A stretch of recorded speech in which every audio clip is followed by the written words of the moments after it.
So I like to explain it like this. We know how to deal with physical pain, right? If we're in the kitchen cutting vegetables and your hand slips and cuts your finger, what essentially are you going to do?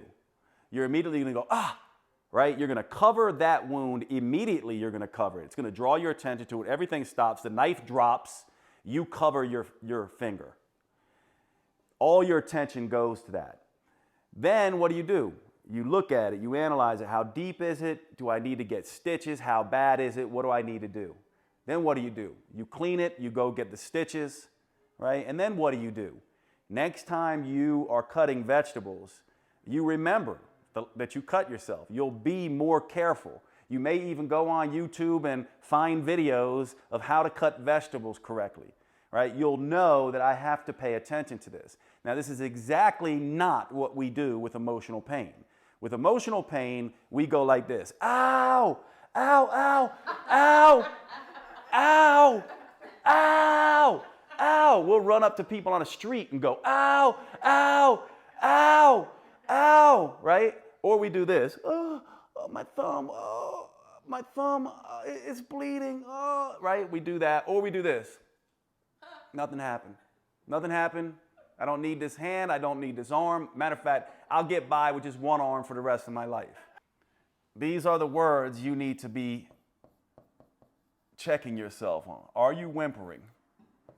Are you whining? And by the way, let's just make this tangible. They need to apologize. They did me wrong. This happened. And what I'm suggesting to you is even if someone leans over, you're cutting vegetables and they come by and pick up a knife and cut your thumb, you still cannot demand that they do anything. Why? Because they can just go, so what? They can literally walk out of the room. They won't take any ownership of this at all. And that's the reality. And this is devastating, right? Because our stories tell us, what do you mean? They need to apologize. They need to do something. They need to make amends for this. And what I would say is that would be wonderful, except they probably won't, a lot of people. And if you're waiting for them, then you're prolonging the suffering. And what you're doing is you're bleeding out.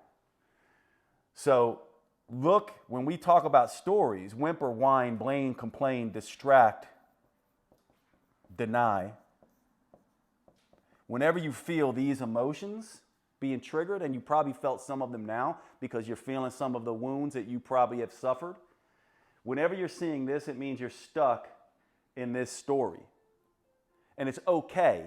And here's the thing that can be triggering. Victim, right? This idea of victim, it has a negative connotation. If you've been wounded, then you deserve to be coddled, loved, told, I know that's hard, this is difficult. You deserve people around. You're going to search for people like that. However, at some point in the future, and I don't know when it is for you, but at some point in the future, you're going to have to make a decision not to be here anymore.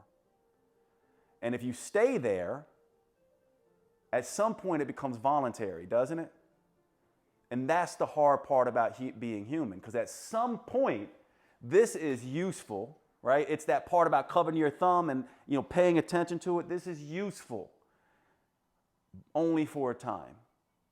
And what I'm suggesting is most of us stay here and we don't choose to say, I will no longer be the victim. I'm going to be a hero now.